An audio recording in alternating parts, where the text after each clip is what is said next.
안녕하십니까. 혼란한 정치 시사 이슈를 술술 풀어보는 송국근 혼술 3월 6일 수요일 오후에 인사드립니다. 역대 정권에서 총선이 있을 때마다 항상 그 공천 과정에 개입을 했었죠. 실제로 했습니다. 왜 그러냐면은 이 대통령의 국정 철학 이런 것들을 반영을 해야 되고, 그 국회에서 입법화해야 되고 제도화해야 되고, 또 하나는 농공 행상을 해야 됩니다. 정권 창출에 기여한 사람들에게 이 금배지를 달아주는 그런 이 공천 개입이 이 관행처럼 쭉 이어졌었죠. 친박 그 공천, 친이 공천, 친 MB 이명박 정부 시절에 그런 이야기가 늘상 정치권에 있었고, 바로 직전에 문재인 정부 때만 해도 제가 누차 말씀드리지만은 한 40명 정도를 당시 청와대, 문재인 청와대 참모 출신들이 출마를 해서 그 중에 19명이 당선이 됐습니다. 그래서 지금 민주당에서 하나의 세력으로, 친문 세력으로 자리를 잡고 있는 사람들이 있죠.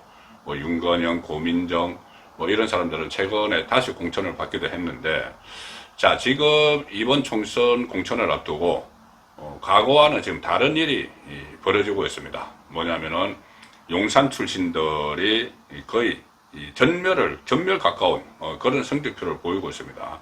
용산 출신, 대통령실 참모 출신들도 이번에도 38명이 출사표를 던져서 선거에 나서려고 했죠. 그런데 그 중에서 지금 공천을 확정받은 사람은 한 10사람에 그치고 있고, 나머지도 보면은 그 공천이 탈락이 확정된 사람이 18명이 있고, 나머지 한 10명 정도가 아직 남았는데, 여기도 지금 공천받기는 어려운 그런 상황입니다.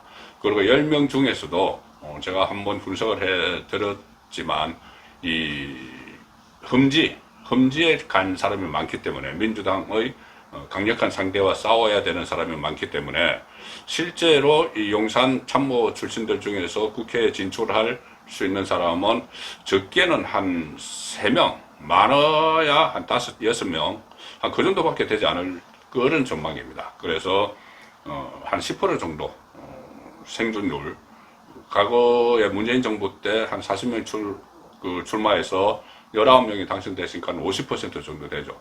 자, 그런데 지금은 거의 이 공천 단계에서 다 걸러져 버리는 그런 상황이 벌어졌는데, 이유가 있겠죠. 자, 이유가 뭘까요?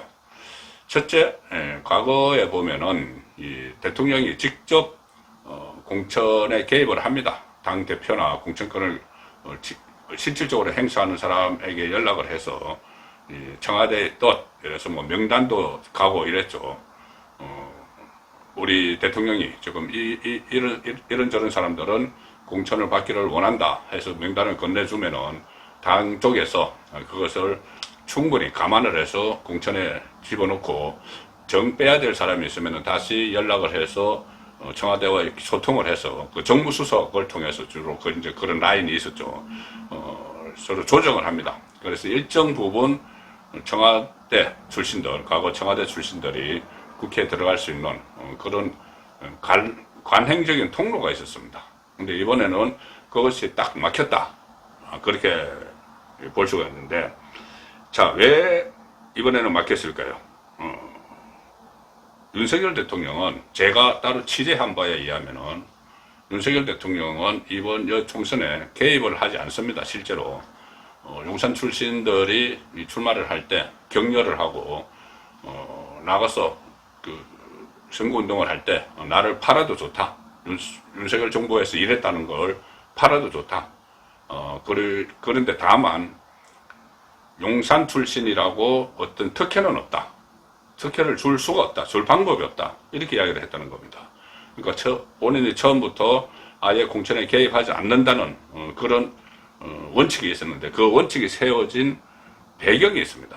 그 배경을 제가 또 따로 취재를 해서 지금 말씀을 드리겠습니다. 그 배경이 뭐냐? 일단 공천을 개입하지 않는 이유, 표면적으로는 한동훈 비대위원장에게 부담을 주지 않기 위해서, 그때 윤석열 대통령도 그런 이야기를 했다고 보도가 됐죠. 모든 것은 한동훈 비대위원장 체제에서 다 하는 것이지 이 용산에서는 개입하지 않는다. 이런 그 언급인데, 거기 이제 원칙적인 언급이라고 듣고, 실제로는 개입하지 않겠느냐. 그래서 나왔던 이야기가 그때 김건희 여사 파우치 논란으로 한동훈 비대위원장과 윤석열 대통령이 한번 부딪혔죠. 부딪혔을 때, 그때 그 수습이 됐는데, 급하게 수습이 됐는데, 2차 충돌이 있을 거다. 2차 충돌이 38명의 그 용산 출신들에 대한 공천 문제에서 용산의 강한 요구에 의해서, 그러니까 실제로는 윤석열 대통령의 강한 요구를 한동훈 비대위원장이 받아들이지 않으면서 또 부딪힐 거다 했는데, 부딪힌 흔적이 없죠. 흔적이 없을, 그런 흔적이 없게 된 것이 지금 말씀드린 대로 성적표가 안 나왔기 때문입니다. 한 3명 정도 지금, 최소 3명 정도만 국회에 들어갈 수 있는, 지금 공천 받은 사람은 한 10명 정도. 자, 대법원 험지 받았고. 그러니 부딪힐 게 없었던 거죠. 강하게 욕을 하지 않았다는 이야기가 됩니다. 윤석열 대통령이 한동훈 위원장에게 강하게 욕을 하지 않았다. 자, 그 이유는, 일단 원칙적으로는 공천 불개입, 이렇게 이야기를 하지만, 최근에 또 제가 들은 바에 의하면 윤석열 대통령은 이 결과에 대해서는 본인이 공천에 감나라 대추나라 하진 않았지만은, 이렇게 성적표가 이렇게 초라하게 나온 결과에 대해서는 좀 안타까운 심정, 소원한 심정을 또 피력을 했다고 합니다. 주변 참모들에게. 제가 말씀드린 대로 일정 부분 참모 출신들이 국회에 가 있어야지 입법화, 또 윤석열 대통령 본인이 지향하는 국정 목표가 있죠. 그것을 달성하기 위한 입법화가 필요한데, 그걸 할 공간이 지금 사실상 없어지고 있으니까 아쉽다. 이런 점을 또 토로를 했다고 합니다. 자, 그럼에도 불구하고, 이런 결과가 나서 아쉬움에도 불구하고, 적극적으로 공천에 개입하지 않은 이유. 저는 가장 큰 이유는, 그 이유가 두 가지로 보는데, 가장 큰 이유는, 과거 본인의 수사 경험에서 나오지 않았느냐. 그렇게 판단을 합니다. 윤석열 대통령과 한동훈 비대위원장이 같이 두 사람이 과거에 박근혜 대통령 시절의 이 공천 개입 문제를 수사를 해서 유죄 판결을 받도록 한 적이 있습니다. 공천 개입입니다. 지금 윤석열 대통령 공천 개입 안 하죠. 한동훈 비대위원장도 공천 개입하지 마시라는 그런 당연히 그런 뉘앙스의 어떤 언제를 하진 않았지만 그런 공감대가 형성이 돼 있겠죠. 그 수사가 어떻게 된 거냐면은, 윤석열 대통령이 서울중앙지검장, 그리고 한동훈 비대위원장이 서울중앙지검 3차장 검사일 때, 그때 박근혜 전 대통령이 기소가 됐습니다. 다른 최순실 농단 사건 외에 별도로 기소가 된 사건인데, 20대 총선을 앞두고 박근혜 대통령이 2015년, 2016년에 새누리당, 당시 새누리당 공천에 개입한 혐의로 징역 2년을 선고를 받았습니다. 현기환 당시 청와대 정무수석이 친박 인물들의 총선 여론조사를 그때 실시를 했죠. 그래서 진박 감별사 그런 이야기가 나왔습니다. 특히 대구에서도 여론조사를 실시를 해서 진박이라고 꼽히는 사람들을 어느 지역에 공천을 할지를 청와대에서 여론조사를 했죠. 자, 그래서 박근혜 당시 정무수석도 그렇지만은 박근혜 전 대통령도 징역 2년형을 선고를 받았습니다. 여론조사를 실시한 뒤에 선거 전략도 수립하고 새누리당 공간이 구성에도 관여했다. 그것을 박근혜 전 대통령이 승인하고 공모했다. 그래서 나중에 이건 또 옥새 파동으로도 이어졌죠. 김무성 전 대표가, 당시 대표가 옥새 들고 나섰다. 이것으로도 이어진 공천 개입 사건입니다.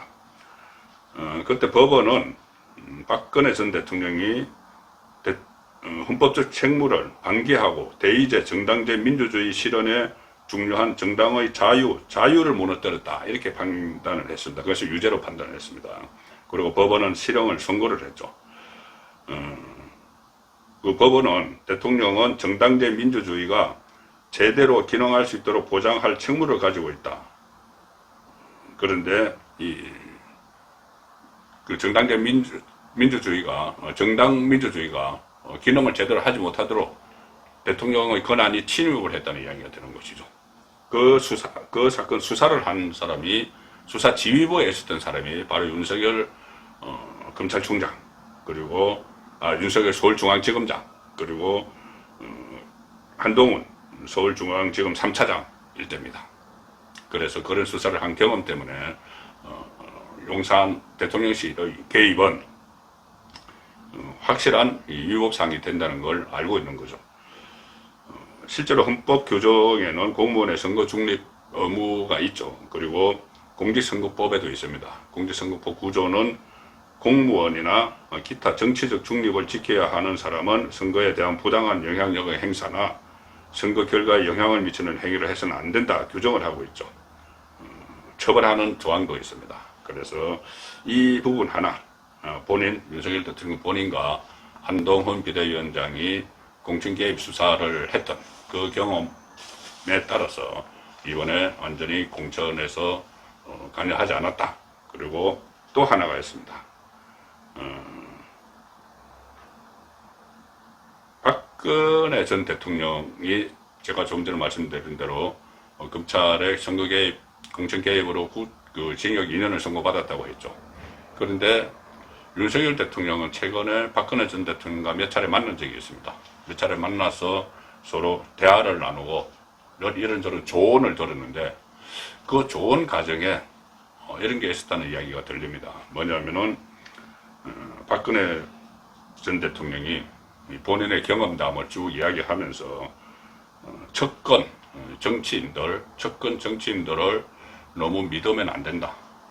본인이 다 공천을 주고 했는데 그 척근들이 나중에 배신을 하더라. 이런 취지의 이야기를 했다는 말도 제가 들었습니다. 뭐 진위 여부는 확실하지 않지만, 그런데 박근혜 전 대통령이 최근 자서전에 쓴 책 내용을 보면은 윤석열 대통령에게 그런 이야기를 충분히 했을 수도 있다는 생각은 듭니다. 최근에 자서전에서 그 탄핵에 그때 박근혜 탄핵에 찬성한 여당 의원 명단 62명에 대해서 찌라시가 돌았는데 본인이 그 찌라시를 보면서 감옥에서 찌라시를 보면서 정치란 참 무상하다는 것을 새삼 느꼈다. 그리고 구체적으로 몇 사람을 적었습니다. 뭐 친박 연대를 결성을 해서 나가서 살아 돌아와서 자기를 이제 팔고 박근혜를 팔고 박근혜 마케팅을 해서 다시 공천 떨어졌는데 살아 돌아왔던 사람, 그리고 뭐 비서실장을 뭐 지냈던 사람, 이런 사람들도 다 본인을 나중에는 배신을 하더라. 그러니까 내가 공천을 다 줬어도 나중에는 나를 결정적인 순간에 배신을 하더라. 이런 책 내용이 있습니다. 그 책과 같은 취지의 이야기를 윤석열 대통령에게 해줬다. 자, 이런 말이 들리고 있는 것이죠. 실제로 그때 뭐 친박계 차장이라던 김무성, 그리고 비서실장을 지냈고 대구에 공천을 줬던, 보궐선거 때부터 공천을 줬던 유승민, 이런 사람들이 본인에게 돌아서는 그런 상황이 있고, 그런 상황을 윤석열 대통령이 숙지를 하고 있는 거죠. 숙지를 하고 있어서 이번 선거를 앞두고 공천에 개입을 극도로 자제한 것 아닌가. 뭐 자제한다기보다 아예 들여다보지도 않은 것 아닌가. 그래서 이렇게 용산 출신들이 오히려 역차별을 받았다는 이야기가 나올 정도로 저조한 성적표를 받았고, 성적표 결과를 본 윤석열 대통령은 좀 아쉬움을 표명을 했다. 그런 이야기가 들리고 있습니다. 그리고 또 하나 있죠. 검찰총장 시절에 윤석열 검찰에서 수사를 했던 것, 울산시장선거 불법 개입 혐의가 있습니다. 그 혐의가 최근에 다시 대검의 재고 수사 지시로 인해서 다시 수사에 들어갔는데, 지금 거기에 조국, 임종석 다 연루가 되어 있죠. 임종석 비서실장, 조국 민정수석. 그런데 그 혐의 중에 하나가 바로 공천 문제였습니다. 송철호를 공천을 주기 위해서 그 공천 경쟁자였던 임동호 씨를 일본 고베 영사로 뭐 빼는 방안 이런 것도 검토가 돼서 이게 다시 또 수사가 됐죠. 그 수사를 했던 검찰의 지휘부가 또 윤석열 검찰총장이었습니다. 그래서 그런 것들 본인이 수사를 했던 경험, 공천 개입에 대해서 수사를 했던 경험, 그리고 또 박근혜 전 대통령의 측근 정치인이라고 믿지 말라. 내가 공천 다 줬는데 나중에는 다 배신을 했다.